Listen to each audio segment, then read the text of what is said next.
Bienvenidos una vez más a Economías de Casa. En el día de hoy seguiremos con el curso gratuito sobre la economía de la empresa. En este capítulo hablaremos sobre las teorías del empresario.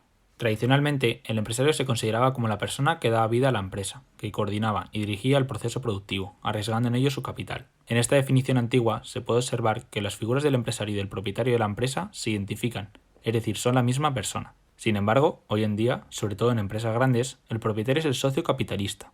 Es decir, es una persona que arriesga su capital al invertir en esa empresa, y el empresario es quien dirige la empresa. Es decir, son dos personas totalmente distintas. Pero, ¿esto a qué se debe? Para averiguar esto hay que dar un paseo en el tiempo y descubrir las diferentes aportaciones teóricas que han ido configurando la figura del empresario hasta la actualidad. Estas aportaciones teóricas son las que se conocen como las 5 teorías sobre el empresario. En primer lugar, el empresario en el pensamiento económico clásico. Como hemos dicho al principio del vídeo, durante mucho tiempo, para los economistas clásicos como Adam Smith, David Ricardo y John Stuart Mill, el empresario era tanto la persona que aportaba el capital, es decir, era el propietario del negocio, como la persona que se encargaba de dirigir el negocio. Si entendemos esto, podemos deducir que el beneficio se consideró en esa época la recompensa por el capital aportado. Sin embargo, todo esto cambió, cuando el economista Alfred Marshall, a finales del siglo XIX, diferenció la figura del empresario de la del capitalista, dividiendo así sus funciones. Esta diferenciación fue clave, ya que realizó una aportación fundamental a la economía. Al asignar al empresario la función única de coordinar el proceso productivo, elevó la función empresarial a la categoría de cuarto factor de la producción, junto con tierra, trabajo y capital. Por lo tanto, a partir de finales del siglo XIX, ya no se considera al empresario como una persona que aporta capital, reservando esa función al propietario o propietarios del negocio.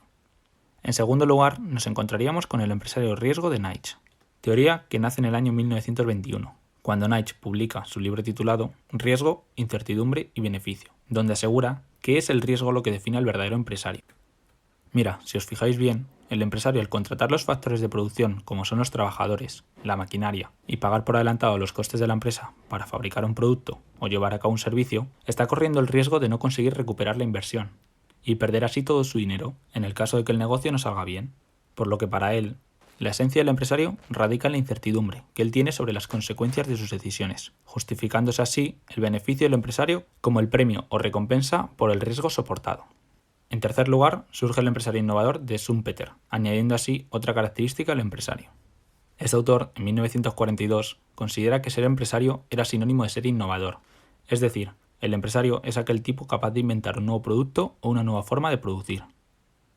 De esta forma, al inventar ese nuevo producto o esa nueva forma de producir, el empresario conseguiría en el mercado una situación de monopolio temporal, dando lugar a beneficios extraordinarios.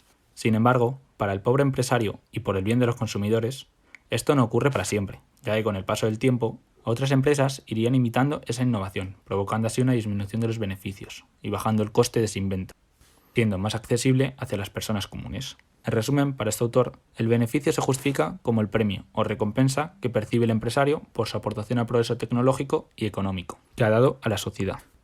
Como cuarta teoría, y ya acercándonos al final, nos encontramos al empresario como tecnoestructura de Galbraith.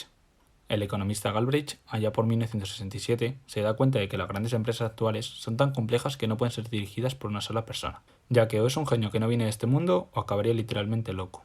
Al ser tan complejas, requieren de una dirección colegiada, que integre profesionales expertos en las distintas áreas. Es decir, una empresa debe contar con economistas, abogados, ingenieros, etc., siendo este grupo el empresario en sí. Galbraith denominará a este grupo tecnoestructura, constituyendo un nuevo centro de poder dentro de la empresa. Sin embargo, esta tecnoestructura presenta problemas, ya que va a tener diferentes intereses futuros que los accionistas, surgiendo dentro de la empresa una serie de conflictos en los objetivos empresariales. Por un lado, los accionistas, que son los propietarios de la empresa, los cuales solo invierten capital, van a perseguir la obtención de los mayores beneficios de su inversión, es decir, obtener la máxima rentabilidad del capital aportado.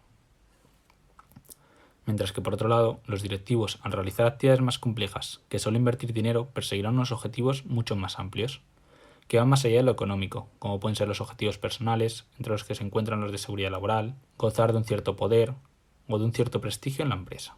Por lo tanto, la solución se encontrará en conseguir un equilibrio entre las dos partes, para así conseguir la sostenibilidad de la empresa en el largo plazo.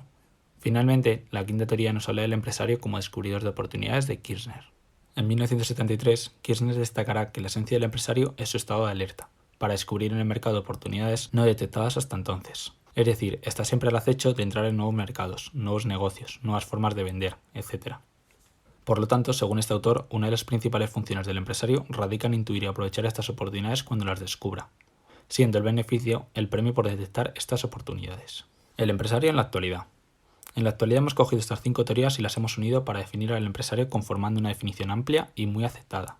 Para no entrar en grandes detalles, a modo de resumen, hoy se considera al empresario como un profesional de la dirección, teoría de Galbraith, impulsor del progreso económico, teoría de Schumpeter, descubridor de nuevas oportunidades, teoría de Kirchner, y que arriesga su capital o prestigio si la empresa no obtiene buenos resultados, teoría de Nietzsche. Además, para dar la guinda al pastel, se le añade al empresario una visión estratégica y el liderazgo de recursos humanos como nuevas claves del empresario moderno.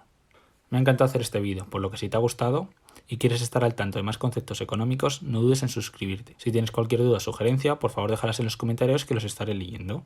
Nos vemos en el próximo vídeo.